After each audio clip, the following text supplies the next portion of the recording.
encourage you all to be a part of the voice to the people, to ensure that the message is reaching the parents in Bangladesh that the vaccines are available, not just measles. Today we talk about measles, but the vaccines are available. Please go to your health facilities and get the other vaccines if you didn't benefit from those over the last period. I'll start with some speaking points, but then I'll take some questions. I do want to emphasise that you're in the room on the basis of you being honest journalists with a lot of integrity. I do trust that you fact check your sources and you verify your information before you send that out. I have seen a lot of misinformation being perpetrated, including by some in the room, and I want to make sure that you have a chance today and in the future to make sure that you fact check, because obviously that's what we expect of good journalists. There will be an after-action review of all of that has happened over many, many years in relation to vaccination, and we will certainly be a part of that, and very much look forward to, on my part, this is not about finger pointing, this is absolutely about how does this work in the future so that no child in this country dies of a preventable disease in the future. So that is the spirit with which I come into this, and the spirit with which we will continue to go forward in terms of protecting children in Bangladesh as needed. So it has been a critical time. I don't think I have to tell you that. You've been following the news. It has been a serious measles outbreak in this country. We are now over 50,000 cases of measles. That is an unconfirmed number. You need to understand that the way the lab works, the samples are sent to a central lab. It is taking a long time to catch that up and verify the cases, and that includes the verification of the number of deaths. But definitely 50,000 is a large number in anyone's book, and it, for me, is heartbreaking. Heartbreaking that many families have suffered and that many children have suffered. We do not have an accurate number of the children who have died as a result of the measles outbreak. And the reason for that is, again, the lab tests. It is also the case that measles results in some very serious complications, and quite often the deaths are attributed to the complications such as pneumonia rather than to the cause, which we suspect in many cases has been the measles. So don't ask me to give you a final number. I don't have it, but it will come out eventually, and we'll know the real impact and how many children have lost their lives. And for those families, I want to, on behalf of UNICEF, convey our really sincere condolences, because watching a child go through a disease like measles is incredibly stressful. It's incredibly difficult to see your child suffering, not to mention the degree that the child is suffering. And then if that child dies, it is absolutely heartbreaking, and I absolutely acknowledge all of that. So we know that the measles outbreak reached 58 of the 64 districts across the country. We know that around 4 out of every 5 cases affected a child under 5. But there were many children. And I want you to do the maths in your head. 2, 3, 4, 5, 6, 7, 8, 9, 10, 11, etc. years old, impacted by the measles virus. Now, behind each of the numbers that we have is a child, a family. As I said, those parents who have suffered the stress, the health workers who've struggled to save their lives,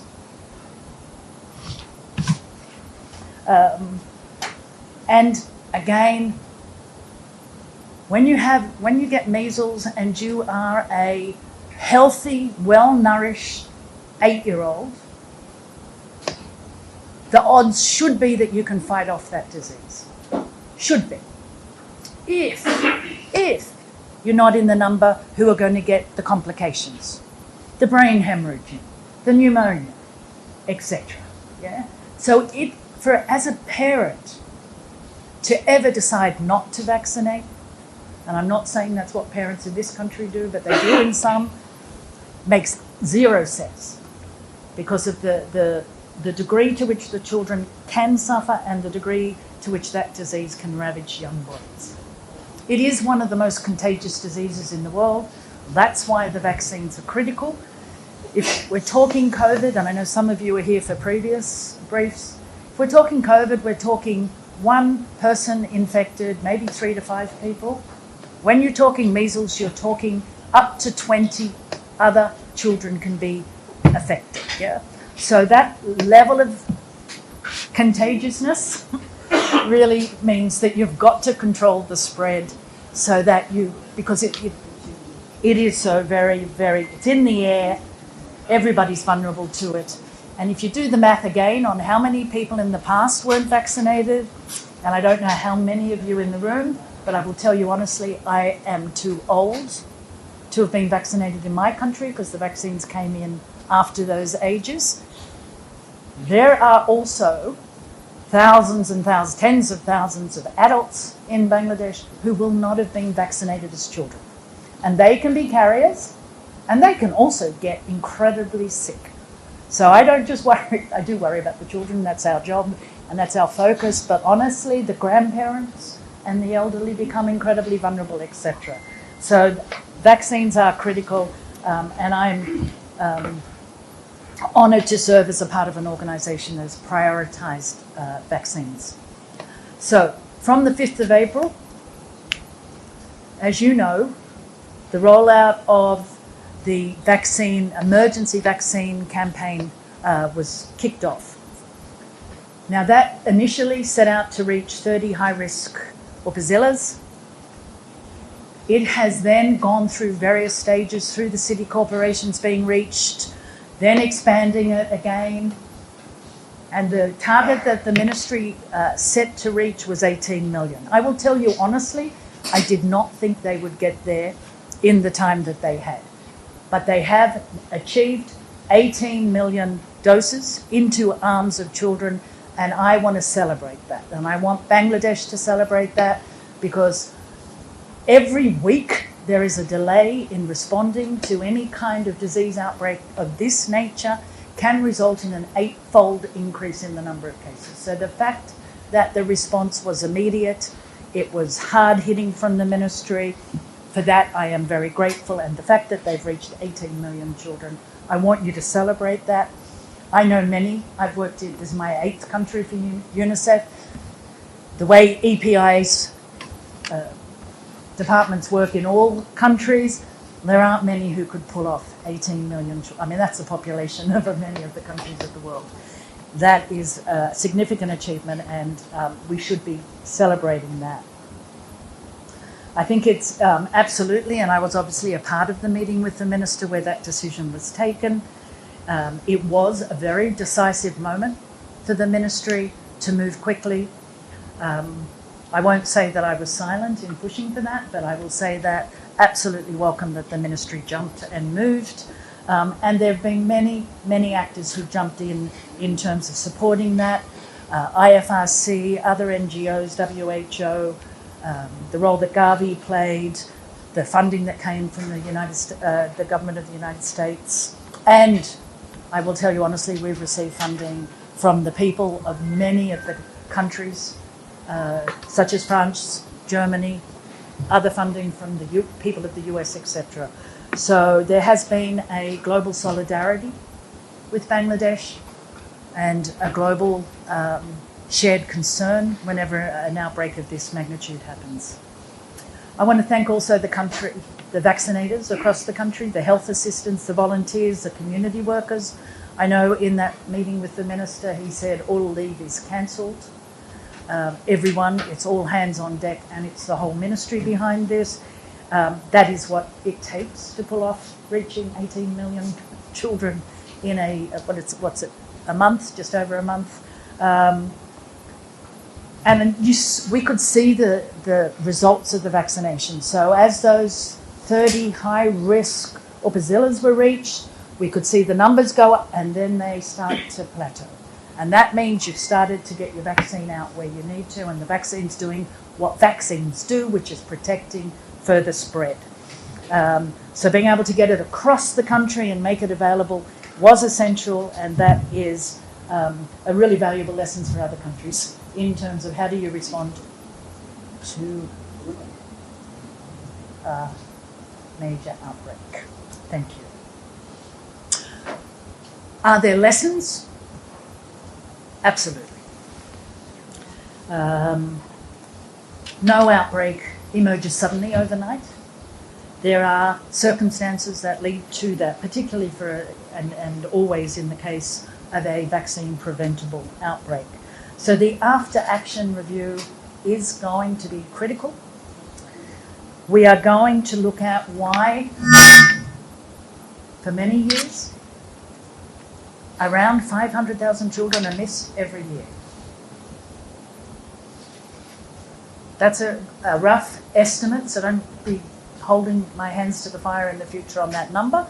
But that happens, and I know I spoke to many women and parents during this outbreak who said, I made a decision not to go to the health centre because I was working and now my child is dying.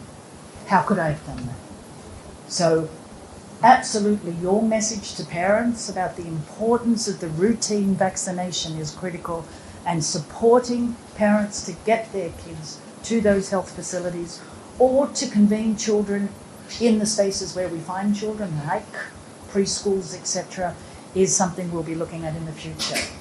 In any country, you have routine vaccination.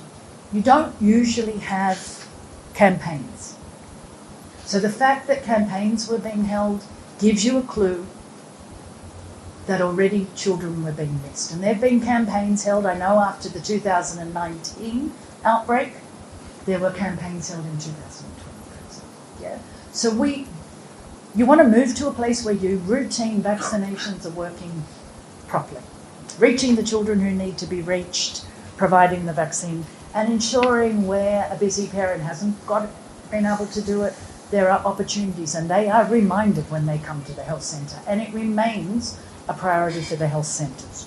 So chronic underfunding of the health facilities absolutely came to play and was obvious during this outbreak. Some of the issues with not triaging children properly. So when you go to the hospitals and you've got all your children healthy and otherwise all amassed together, you don't do that. We know that from COVID. You isolate, you take them to a different door, you find a way of making sure that you're not spreading it in that population in the health facility. Our goal in any country is to get to over 90% of the children vaccinated. That's where we start talking herd immunity. You'll know this language from COVID. The more people who get vaccinated, the less it can spread. So again, let's look at the numbers today and work out what's gone wrong over the past period.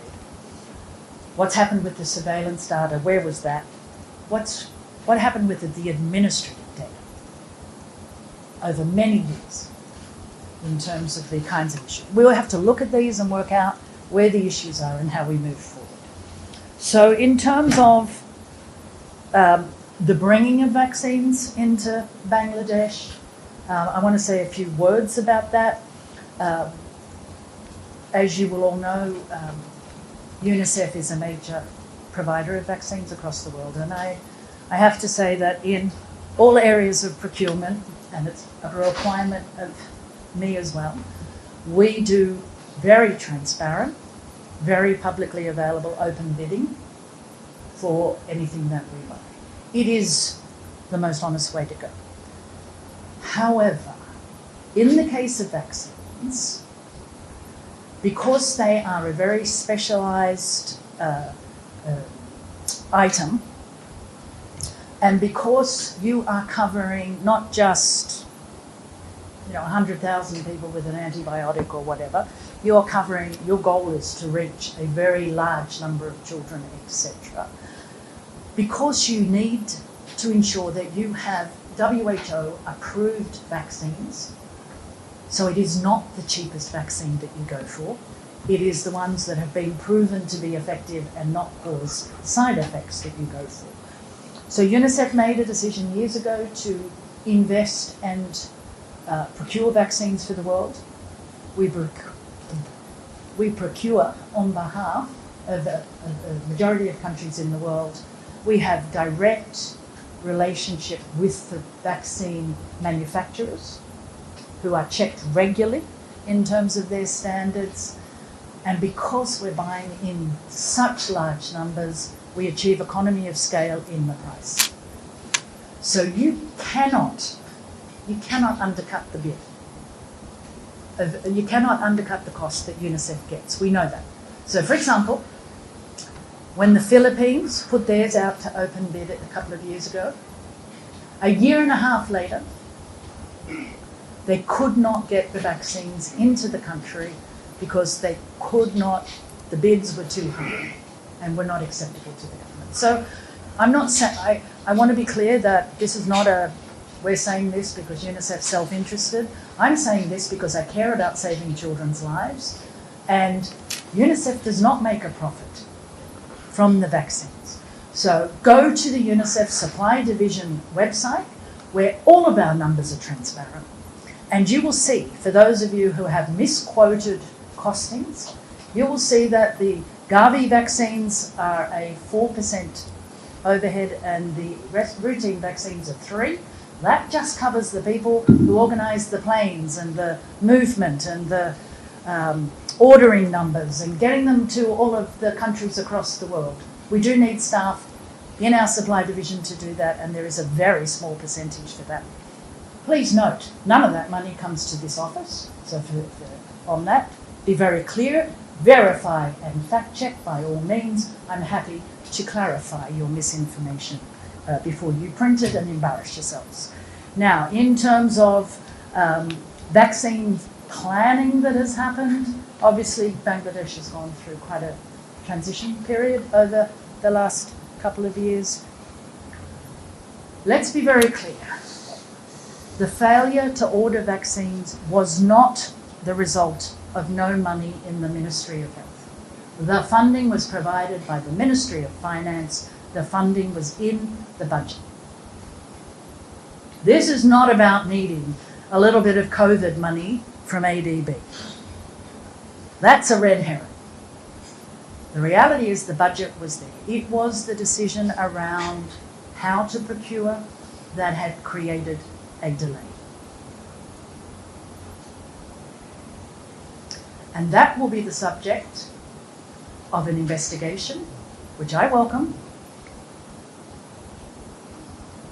And on that, you can ask the ministry for their next steps and how they propose to do that.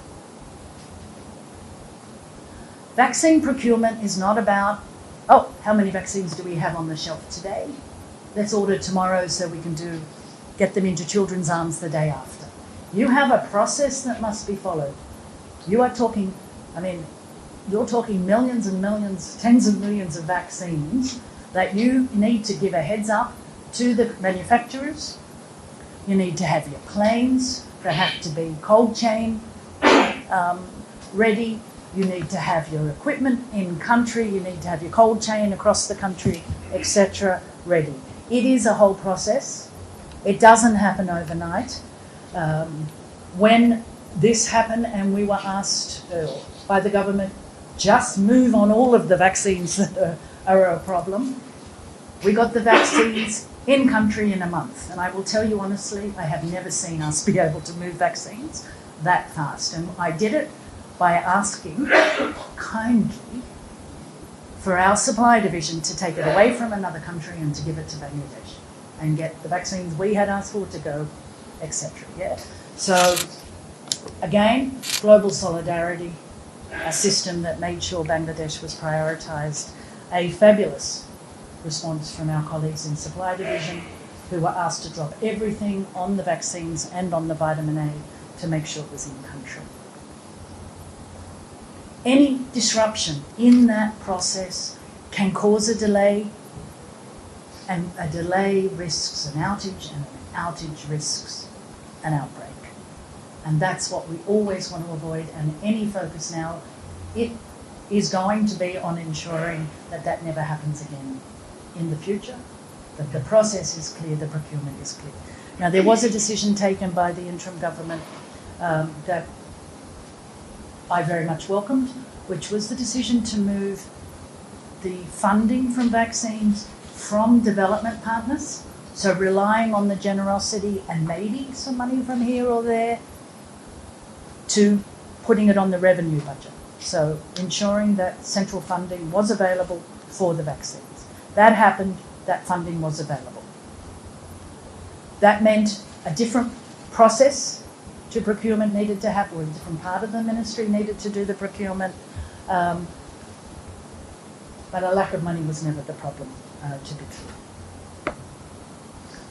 I want us, and I'd love you to partner with us, to be focused on solutions for the future and on making sure that children don't pay the price for some poor advice to the interim minister, which is what I saw. It is the children who suffer the most, and that for us is absolutely unacceptable. For those who want to know, or for those who suggest that we only sent a letter in February on this, again, please ask your contacts in the ministries and get right information. From 2004, across 2005, into 2006, we sent letters, and we had 10 different meetings signalling this was a problem and signalling that the order for the vaccines needed to be given. They could not, and the reason I would say it could not go to open bidding at that point is because open bidding, we know, takes at least a year. If they're super efficient and they find the vaccines and can procure them, it's at least 8 months. And we were telling them you don't have time for that when you're already facing an outage. So just to clarify that area. It was also raised by the Deputy Executive Director of UNICEF, who visited in August last year. And that was raised at the highest levels of government as well. At which point directions were given, get the vaccines in, and again, the investigation will let us know what happened.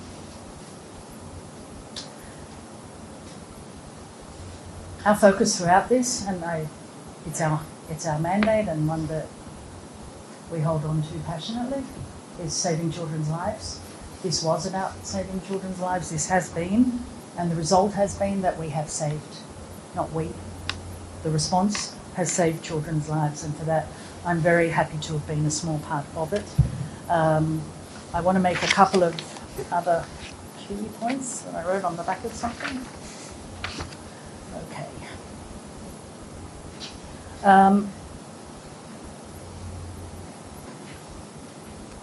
The fact that children under 9 months were severely impacted, they would not have been vaccinated anyway, is a concern. That means it was spreading very rapidly and that we needed to have controls. That's why we worked with all of the partners on communication to people to try and isolate. Even within families, you need to isolate the sick child. But what that tells us is that exclusive breastfeeding is not as effective in Bangladesh as it needs to be.